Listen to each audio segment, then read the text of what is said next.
Bila kita berbicara tentang halal ni, okey, kita jangan hanya fokus kepada tanggungjawab seorang eksekutif halal sahaja, tidak. Okey, itulah peranan IHC ataupun Internal Halal Committee dalam membangunkan halal ni dan juga memastikan pelaksanaan halal ni, integriti halal ni terjamin selama-lamanya. Kita tak nak jadi pemegang sijil halal yang kejap-kejap isu kena tarik. Isu kena gantung. Kita nak selama-lama jadi pemegang sijil halal yang memang betul-betul melaksanakan konsep halal lah di dalam syarikat. Dan ini semua tidak boleh dibangunkan oleh seorang sahaja. Okey, kena ada tanggungjawab daripada kerjasama daripada pengurusan serta JKHD.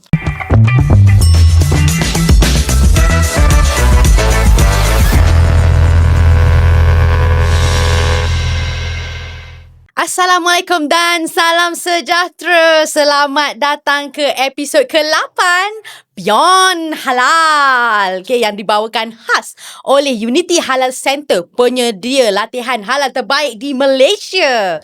Kepada mana-mana syarikat yang sedang sedang merancang untuk mohon halal, ataupun yang dah mohon halal, yang dah dapat sijil halal, ataupun yang dah kena tarik balik sijil halal, Jangan lupa dapatkan training daripada kami, kerana insya-Allah tenaga pengajar kami bukan sahaja hebat dan berpengalaman, malah sedia untuk membantu organisasi anda untuk memahami dengan lebih baik apa keperluan halal yang diperlukan oleh syarikat anda. Jangan lupa untuk mengikuti dan melanggan semua platform media sosial UHAD, terutamanya saluran YouTube kami. Sudah tentu kerana anda tidak boleh lepas episod-episod yang mantap seterusnya daripada kami di Beyond Halal. Okey, baiklah, panel kita pada hari ini berasalnya dari Kelantan. Dan sekarang dah duduk kat Putrajaya lah. Kalau anda pernah hadiri latihan bersama UHAD, sudah tentu wajah beliau tak asing lagi. Memang dia je, muka dia je. Puan Zulaika. Apa khabar, adik? Okey, alhamdulillah sihat. Okey, Kak Anissa sihat? Alhamdulillah sihat juga. Alhamdulillah. Okey, adik. Macam akak memang dah kenal adik lah, kan? Betul. Tapi mungkin penonton dan pendengar kita tak kenal lagi adik Zulaika kita ni, kan? Okey. Tapi kalau dah join training mungkin memang kenal lah. Okay, tapi boleh perkenalkan sedikit tentang diri adik? Okey, boleh. Okey, so nama saya Nur Zulaika. Okey, saya merupakan tenaga pengajar halal dari tahun 2022. Cumanya sebelum ni saya dengan penyedia latihan halal yang lain lah. So sekarang saya dah boleh bersama dengan Puan Hanisa. Okey. Our trainer, our food safety trainer, hebat juga ni. Okey, boleh bersama dengan Kak Hanisa di Unity Halal Center sekarang. Alright. Okey, baik-baik. Terima kasih, adik. Terima kasih atas pengenalan yang ringkas tadi, Okey, adik. So hari ni, topik kita hari ni, kita nak bincangkan satu topik yang penting. Biasanya lah, kan, kita ni tengok logo halal tu saja, kan. Bila kita cerita pasal sijil halal, masing-masing semua fikir pasal logo halal. Tapi di sebalik logo halal tu mesti ada satu pasukan untuk pastikan sistem halal syarikat sentiasa dipatuhi. Okey, so hari ni kita nak cerita tentang tanggungjawab Jawatan Kuasa Halal Dalaman, atau kita sebut sebagai JKHD. Okey, so boleh tak kita Zulaika terangkan sikit apa sebenarnya JKHD ni? Okey, so jadi kita berbalik pada pada akak tadi. Okey, so seperti yang kita tahu, kita memang tak boleh kerja berseorangan. Kita memang kena ada pasukan. Okey, yang mana dalam yang topik kita bincang hari ni adalah berkaitan dengan Internal Halal Committee lah. Okey, ataupun kita panggil sebagai JKHD, Jawatan Kuasa Halal Dalaman. So IHC ni apa? So IHC ni adalah satu pasukan ataupun satu komiti yang mana penting dalam salah sebuah industri halal, untuk memantau khas, melaksanakan khas, mengawal segala risiko-risiko halal. Sebab kalau kita nak tengok dari segi perjalanan smooth ke tak perjalanan halal di industri halal tu, kita tengok pada khas dia. Khas tu adalah nadi utama untuk halal. Alright. Okey, boleh terangkan sikit khas tu apa dekat penonton dan pendengar kita? Okey. So khas ni dalam bahasa mudahnya adalah halal assurance system. Okey, so setiap industri halal, mana-mana pemegang sijil halal, dia memang wajib untuk bangunkan salah satu sistem lah, sama ada khas ataupun IHCS.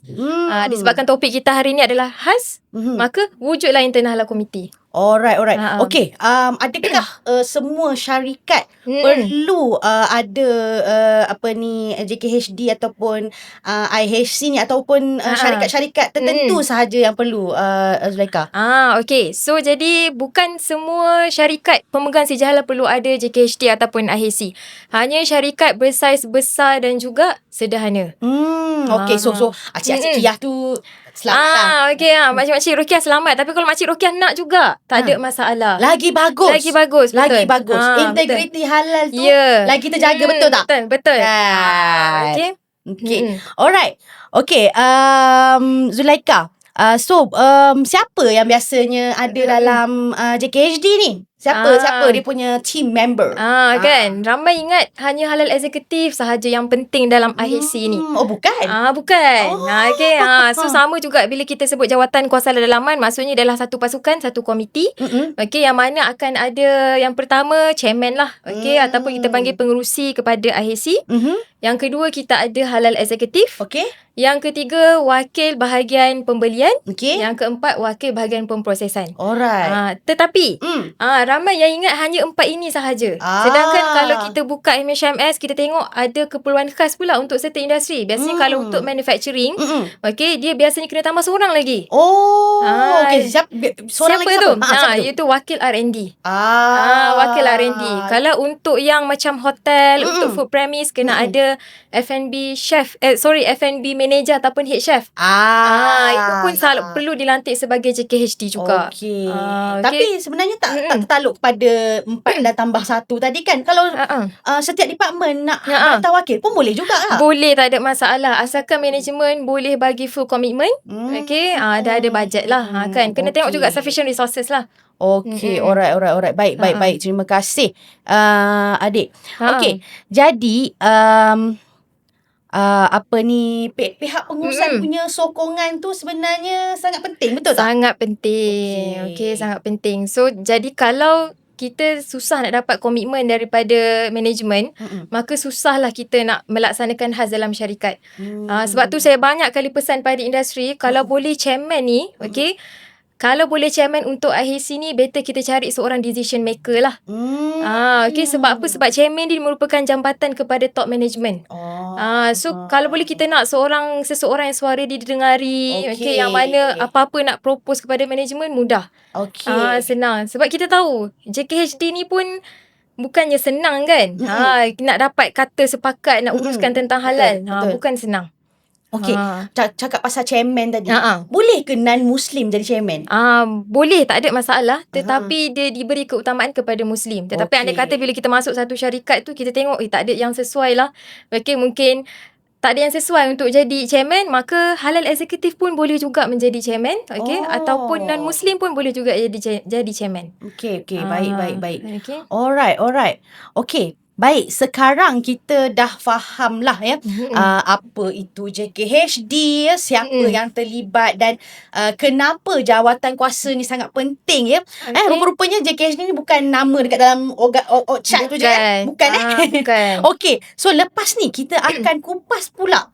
Apa tanggungjawab sebenar yang perlu dilaksanakan oleh JKHD dalam operasi harian. Jadi, jangan ke mana-mana. Kita akan kembali sebentar lagi dalam Beyond Halal. Tunggu.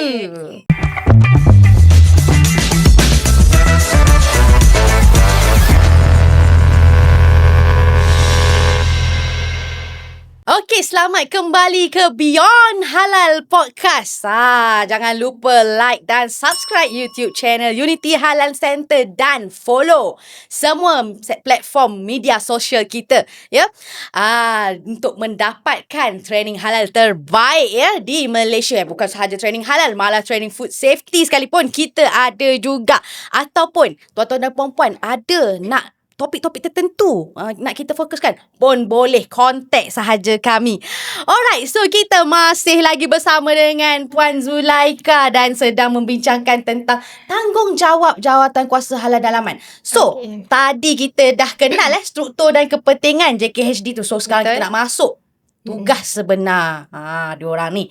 Okay. Zulaikha, apa apa sebenarnya tanggungjawab utama JKHD ni? Okay. So, tanggungjawab utama untuk JKHD ataupun IHC ni bukan sekadar di atas fail sahajalah, bukan di atas kertas sahaja.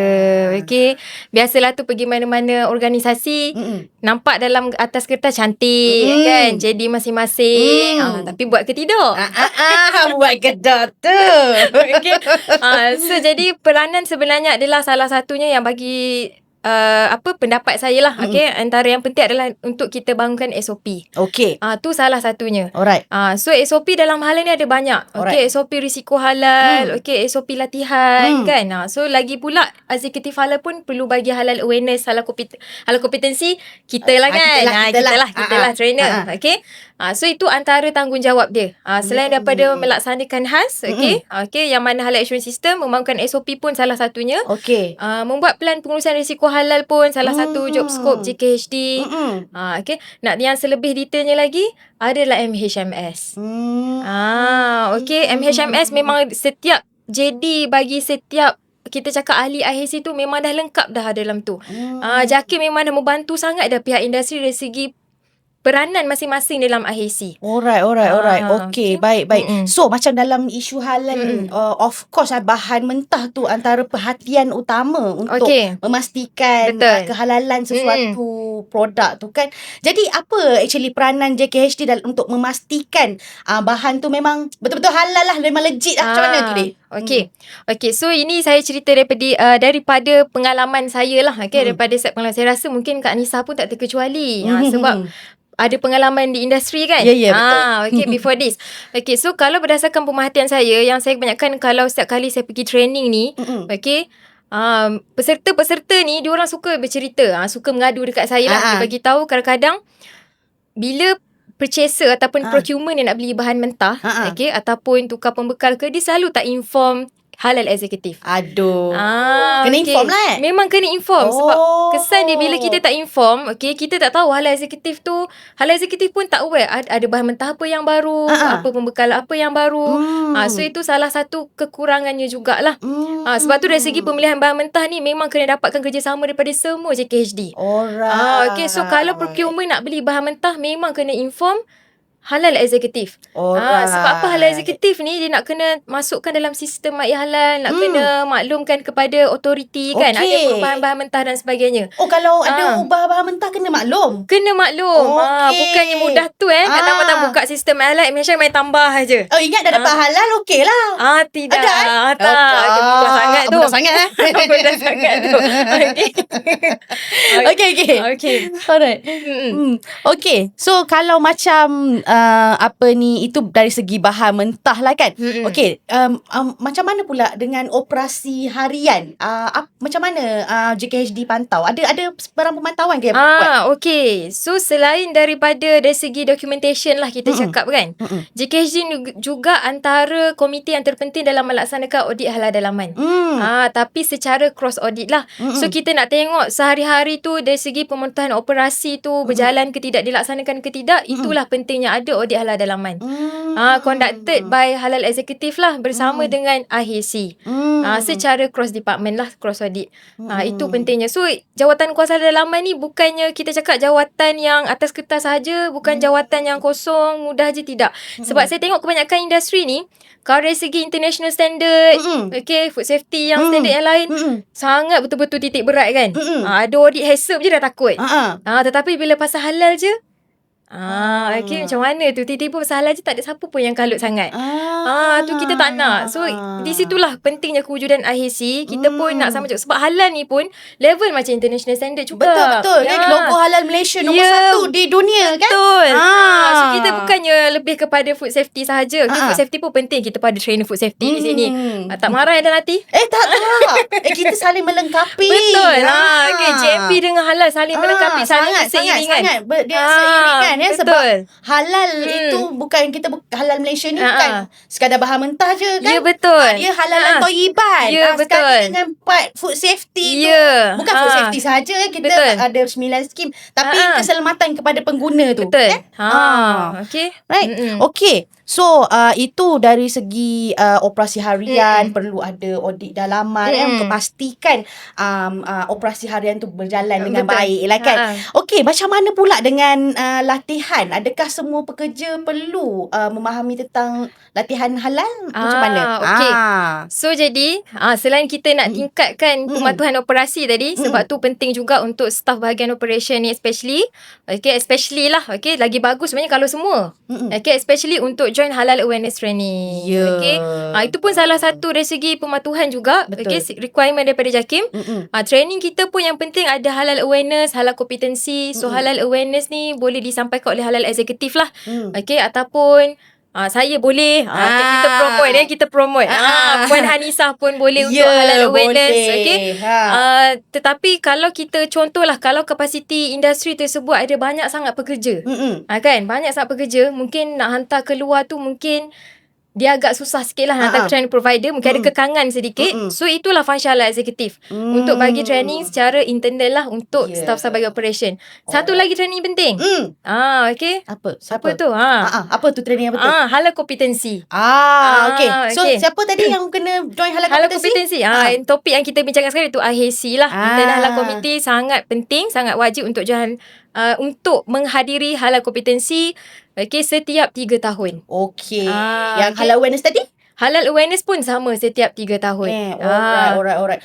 Itu IHC. Lepas tu staff halal awareness. Betul. Halal exec tu sendiri, dia kena training apa ke? Sebelum dia certified. Sebelum dia certified. Sebelum dia jadi halal exec tu, dia kena ada apa-apa serta. Betul. Alhamdulillah di Unity Halal Center.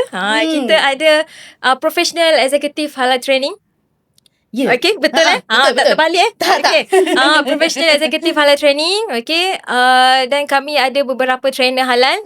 Salah seorangnya termasuk saya lah.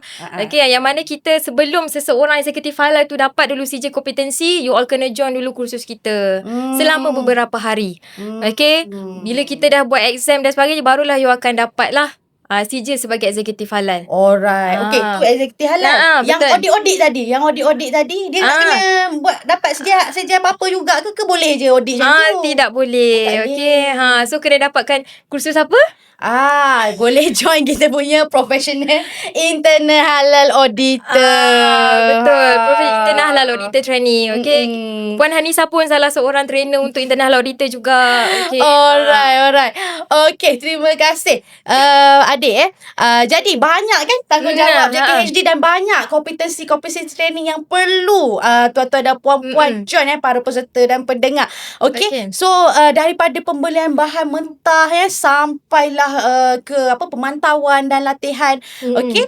Jadi untuk latihan-latihan jangan lupalah boleh contact Unity Halal Center untuk training-training tersebut. Jangan risau, kita memang akan beri yang terbaik lah untuk tuan-tuan dan puan-puan. So tadi kita dah bincang tanggungjawab semua. Dalam segmen terakhir nanti kita akan bincangkan kesilapan yang sering dilakukan oleh JKHD dan cara membentuk jawatan kuasa yang lebih berkesan. Kita akan kembali sebentar lagi. Jangan tukar siaran lain. Kita kembali sebentar lagi bersama Beyond Halal.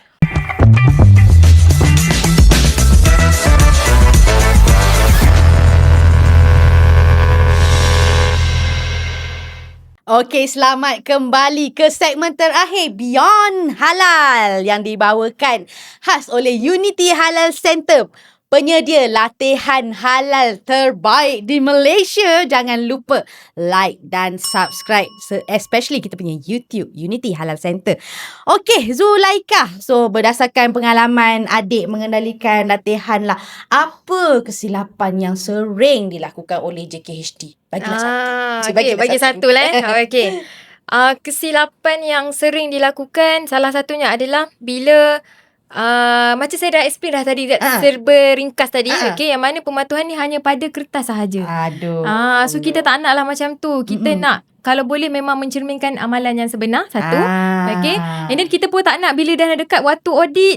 Okay. Hello, esok saya nak datang audit, barulah nak kalut time tu. So kita tak nak ada isu-isu yang macam tu lah kalau boleh. Kalut time tu. Cuba cerita sikit. Apa yang dikalutnya tu? Apa yang kalut? Okay, time tu baru nak update, nak buat saya makan khas. Okay, time tu baru nak buat audit halal dalaman. So tak proper lah. Sebab kita nak kalau boleh integriti halal ni berterusan. Baik.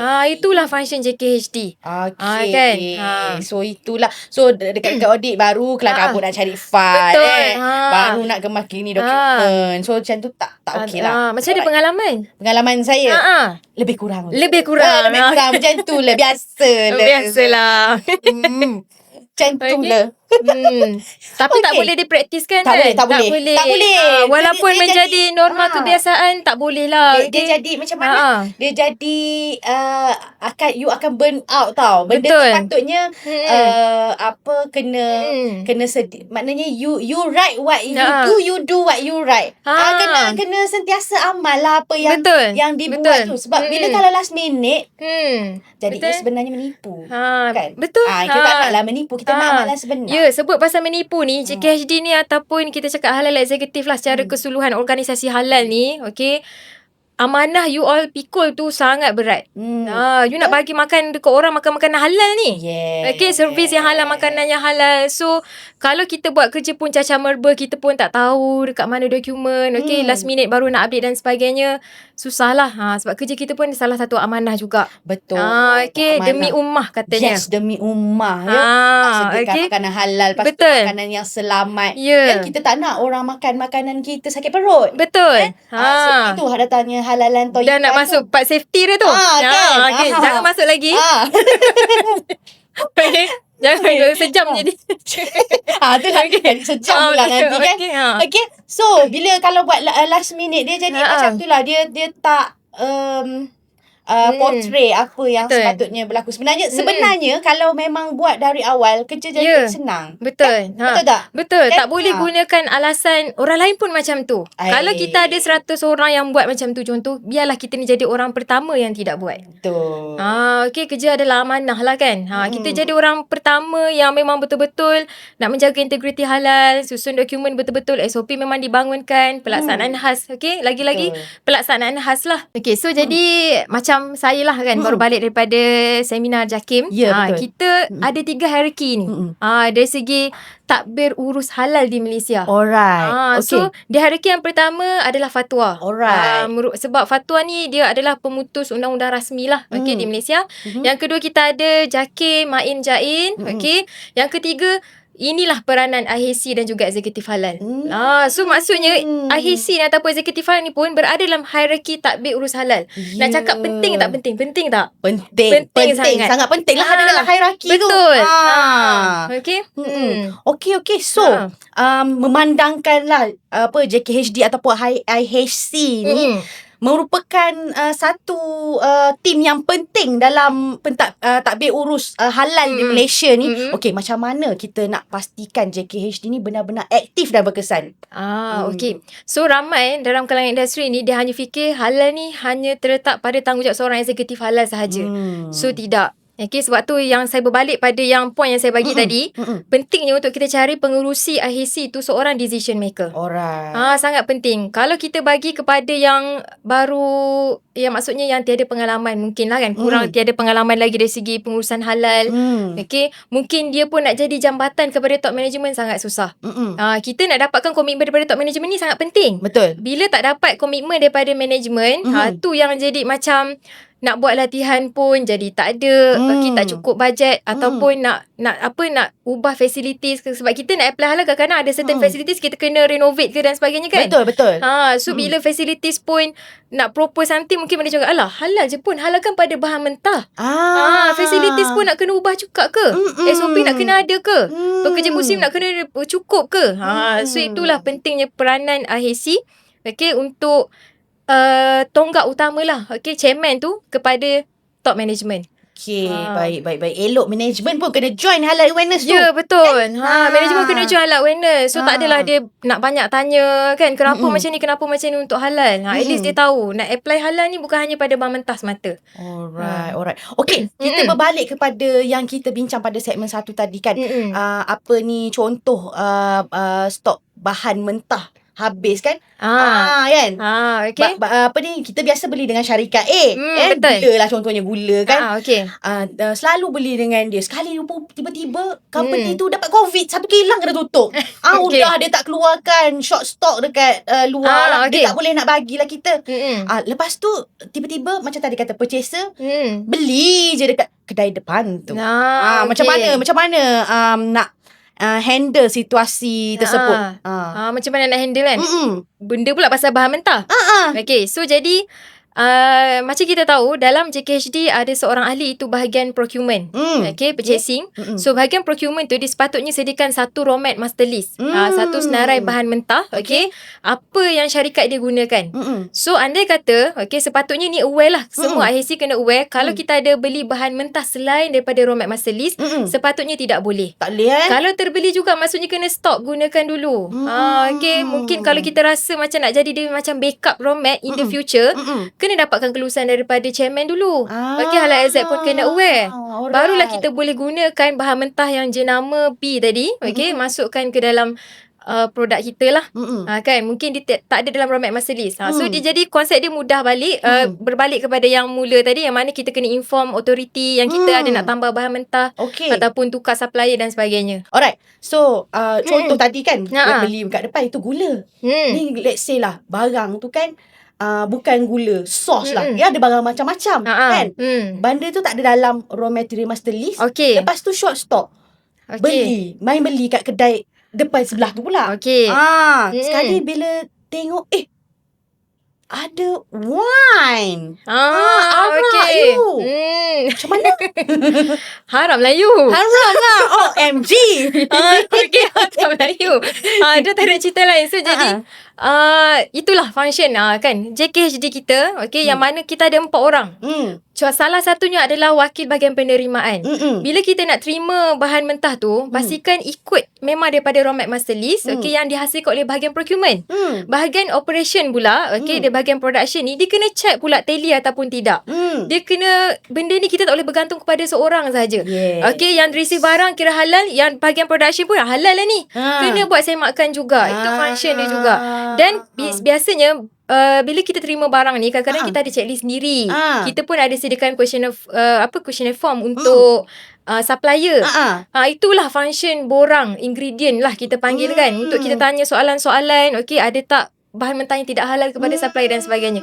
Salah satu control mechanism juga sebenarnya bila kita sediakan borang tersebut. Okey, itu yang tak boleh beli je kat kedai. Ya, betul. Boleh lah kalau dia dalam raw material master list. Betul. Tapi kalau emergency tiba-tiba nak beli, kita tak adalah bagi borang yang betul. tanya ingredient apa tadi tu kan. Sebab ramai industri fikir, okay, bahan mentah A habis.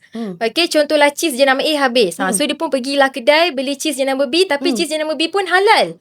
So dia kata, boleh lah ni, tak ada masalah, boleh masukkan dalam produk saya. Tapi hakikatnya sebenarnya tidak boleh. Tak dapat halal pun tak boleh. Tak boleh. Sebab apa? Cheese jenama B tu tak ada dalam raw mat master list. Okay. Ramai industri buat macam tu. So salah ke saya nak beli bahan mentah jenama B ni? Okay, dia ada halal.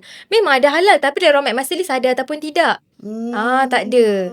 So sebab itulah saya nasihatkan banyak kali untuk industri, kalau boleh procurement ni nak beli apa-apa bahan mentah, memang kena inform halal exact. Alright. Bagi senang lah halal exact. Ya, betul. Double check. Betul. Ada tak benda-benda. Lepas tu nak register dalam halal ataupun sekarang ni my halal ingredient kan. Betul. Lepas tu nak kena dapat kelulusan dulu baru boleh guna. Betul, tak? betul.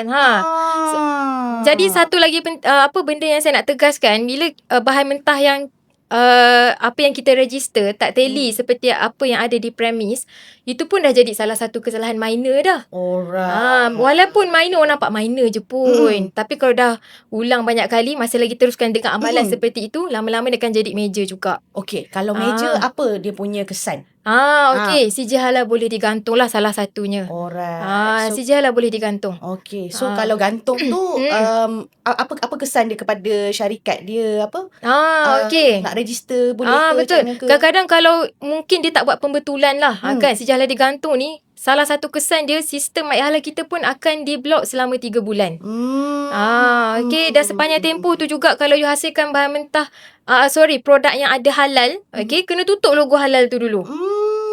Kan, ni sebab apa CJ halal kita digantung. Sampai dia buat tindakan pembetulan. Betul, sampai dia buat tindakan pembetulan. Alright. Okey lah. Itu sedikit situasi lah kan. Kalau terjadi ada bahan mentah haram semua kan. Okey, apa pesanan terakhir kepada pihak pengurusan eksekutif halal dan semua ahli JKHD daripada adik? Okey, so pesanan terakhir lah. Okey, pesanan khidmat masyarakat. Okey, yang mana kalau boleh bila kita berbicara tentang halal ni, okey, kita jangan hanya fokus kepada tanggungjawab seorang eksekutif halal sahaja, tidak. Okey, itulah peranan IHC ataupun Internal Halal Committee dalam membangunkan halal ni dan juga memastikan pelaksanaan halal ni, integriti halal ni terjamin selama-lamanya. Kita tak nak jadi pemegang CJ halal yang kejap-kejap di isu kena tarik. Isu kena gantung. Kita nak selama-lama jadi pemegang CJ halal yang memang betul-betul melaksanakan konsep halal lah di dalam syarikat. Dan ini semua tidak boleh dibangunkan oleh seorang sahaja. Okey, kena ada tanggungjawab daripada kerjasama daripada pengurusan serta JKHD. Alright. Okey, baik. Terima kasih Adik Zulaikha atas perkongsian yang sangat jelas dan bermanfaat. So, daripada perbincangan kita hari ini, kita boleh simpulkan bahawa JKHD mempunyai 3 tanggungjawab utama. Antaranya merancang sistem pengurusan halal. Betul. Khas tadi tu. Betul. Okey, kemudian kena memantau pelaksanaannya. Bukan sahaja cantik di apa? Ya, bukan cantik je dokumen je. Saja. Dan ambil tindakan apabila berlaku perubahan ataupun tidak kepatuhan tadi kan. Okey. So kepada syarikat yang ingin membuat permohonan halal sedang melalui proses permohonan ataupun perlukan bantuan latihan daripada untuk mendapatkan halal tadi itulah termasuklah yang mana yang dapat NC tak pergi latihan jangan lupa boleh hubungi Unity Halal Center. Jangan lupa like, share dan subscribe semua platform media sosial YouHack, terutama YouTube kami Unity Halal Center. Dan jangan lupa tekan butang notifikasi supaya anda tidak terlepas kalau kita upload episod baru Beyond Halal. Okey, tuan-tuan dan puan-puan, para pendengar, para penonton, lepas ni tuan-tuan dan puan-puan nak kami ulas topik apa? Cuba komen di ruangan komen di bawah. Okey, baiklah, saya Hanisa bersama partner kita, trainer terhebat kita hari ni, Puan Zulaikha, adik kita yang cantik lebih berseri ni. Okay, terima kasih kerana menonton. Assalamualaikum dan jumpa lagi dalam episod Beyond Halal yang akan datang. Terima kasih. Assalamualaikum warahmatullahi wabarakatuh. Terima kasih juga. Alright, terima kasih. Terima kasih.